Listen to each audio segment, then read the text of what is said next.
Entendes o que estás lendo? O podcast que te leva através das páginas da Bíblia. Livro por livro.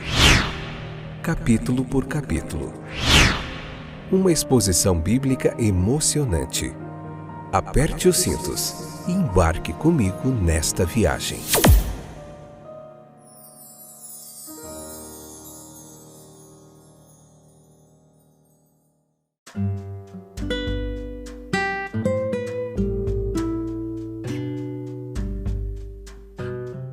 Olá, aqui é o Fábio, estou de volta com o podcast Entendes o que estás lendo?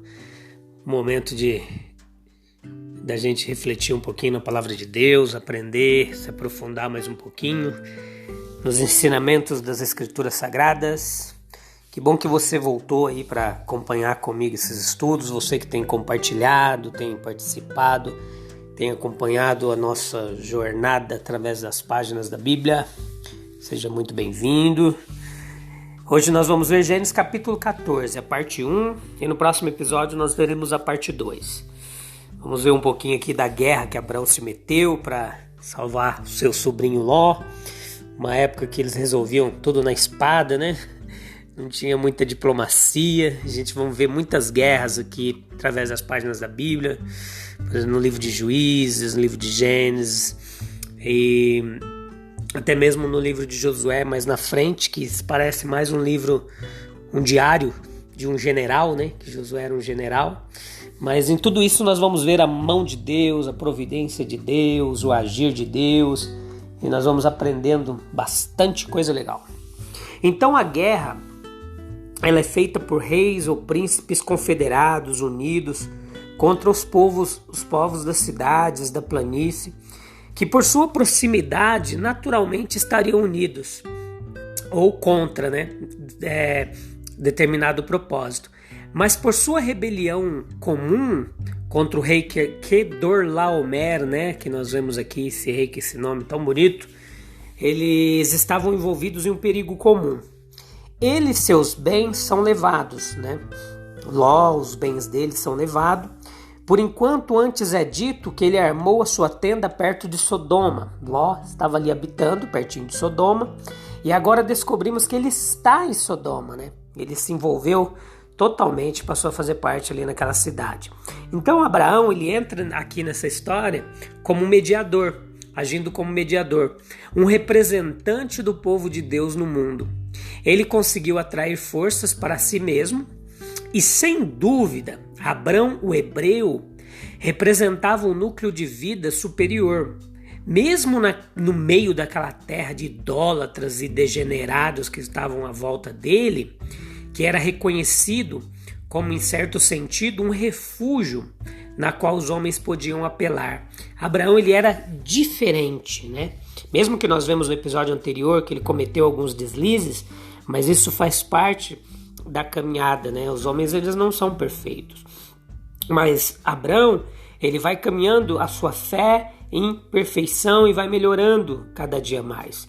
Então Ló, quando ele escolhe as planícies de Sodoma, ele não sabia que provações o aguardavam ali. O rei de Sodoma foi atacado e derrotado.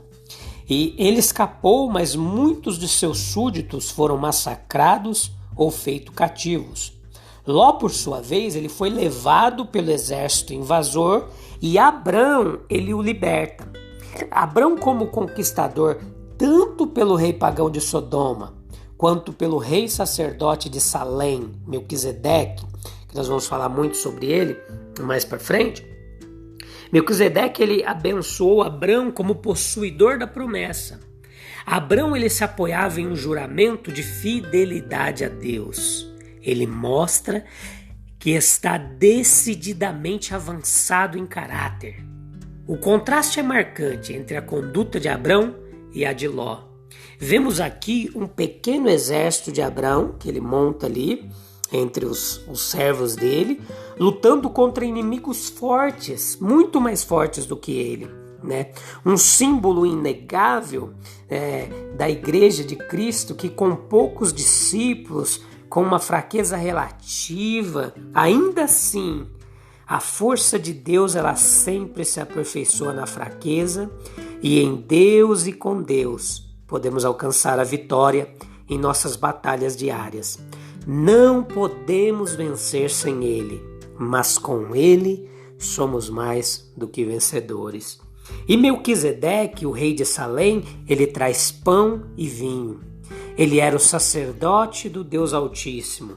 Ele abençoou Abraão. Quando o rei de Sodoma ele foi derrotado em uma guerra com Quedorlaomer, Ló ele se envolveu naquela derrubada. Quedorlaomer era um guerreiro de grande poder e seu nome era temível ali naquela região. 5 reis confederados unidos haviam em vão resistido a ele com seus 3 auxiliares. Aquele a quem os reis não puderam se opor ao simples patriarca Abraão, com pastores armados que atacaram e conquistaram. Seu parente Ló estava em cativeiro. Abraão o libertou ou até mesmo morreria na tentativa. Ele estava obstinado a libertar o seu sobrinho. Quão nobremente resplandece o caráter de Abraão nesta determinação. Ló se separou dele por causa de um mal entendido e escolheu o distrito mais fértil e deixou Abraão o menos promissor. Mas Abraão se esquece de tudo quando seu parente está em perigo. Com grande risco ele empreende sua libertação. Ele armou seus servos treinados, persegue o inimigo, vem sobre eles à noite sorrateiramente, divide seu pequeno exército ali em bando, em 3 companhias e faz um ataque de uma vez, à direita, ao centro e ao flanco do inimigo. Ele os rouba e os persegue, ferindo muitos e levando muitos despojos. Ele realiza, acima de tudo, seu único desejo, que era a restauração de Ló à liberdade. Quando Abraão retorna entusiasmado com a conquista, ele é recebido nos portões de Salém por Melquisedeque, trazendo-lhe pão, vinho e a bênção divina. Note comigo que naquela época ali, eles não tinham outra opção. Podemos olhar para Abraão, mas ele guerreou, ele lutou, ele agrediu. Isso não é atitude de um cristão. Sim, hoje nós não agimos dessa forma, né? Mas ali a mente, a cultura, a situação ali faz com que Deus tolere tudo isso e não necessariamente aprove esses atos, até mesmo violentos. Mas Deus, ele tolera porque era o que aquele povo entendia como sociedade, como povo. Eles não tinham uma outra ideia. E aos poucos, progressivamente, durante a história da Bíblia, nós vamos ver que Deus vai trazendo ensinamentos e dando instruções para que aquele povo melhorasse como sociedade e constituísse sociedades mais justas, com menos violência, porque Deus não é a favor da violência. Então, Melquisedeque, ele é rei e sacerdote. Seu nome significa rei da justiça. Ele mora em Salém, o lugar da paz. Ele não saiu para a guerra nem participou da contenda entre Quedorlaomer e o rei de Sodoma. Então note comigo aqui que ele não havia perdido parentes e não tinha motivo para lutar. Tá? Um rei de retidão, ele considerou seu dever, que era submeter-se à justiça. Ele, no entanto, não foi atacado pelo feroz Quedorlaomer e teve o cuidado de não provocar brigas. Talvez ele não tenha sido atacado porque era em toda aquela região respeitado como um homem de paz e um sacerdote de Deus. É dito de Melquisedeque, o 3º versículo do 7º capítulo de Hebreus, que fala que a descendência dele não era conhecida, que seu sacerdócio não era herdado ou derivado de outros, mas baseado em seu caráter individual. Melquisedeque, em sua manutenção da adoração a Deus, veio a ser aceito como sacerdote, e sua vida era como uma estrela brilhando em meio a todo aquele paganismo ali em Canaã. Dizem que ele era sem começo de dias, nem fim de vida. Aquilo que se pensa ser falado do homem refere-se ao seu ofício, sacerdotal, que foi sem começo ou fim definido. O sacerdócio levítico, que nós vamos aprender mais na frente, os descendentes de Arão, ele teve um começo e fim definidos, Mas o de Melquisedeque é falado que nunca termina. O Levítico ele vai ser introduzido por causa da incapacidade de todos se tornarem reis e sacerdotes para Deus. Então o Melquisedeque aqui ele é uma figura do sacerdócio de Cristo, cuja obra nunca acaba, mas que permanece sacerdote continuamente. Melquisedeque ele era um tipo de Cristo, o único grande sumo sacerdote, o mais santo de todos na terra, que entra por nós no lugar santo.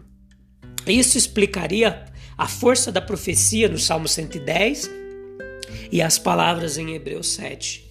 Depois nós vemos que após a instituição do sacerdócio levítico, que não tinha ninguém que fosse ao mesmo tempo sacerdote e rei.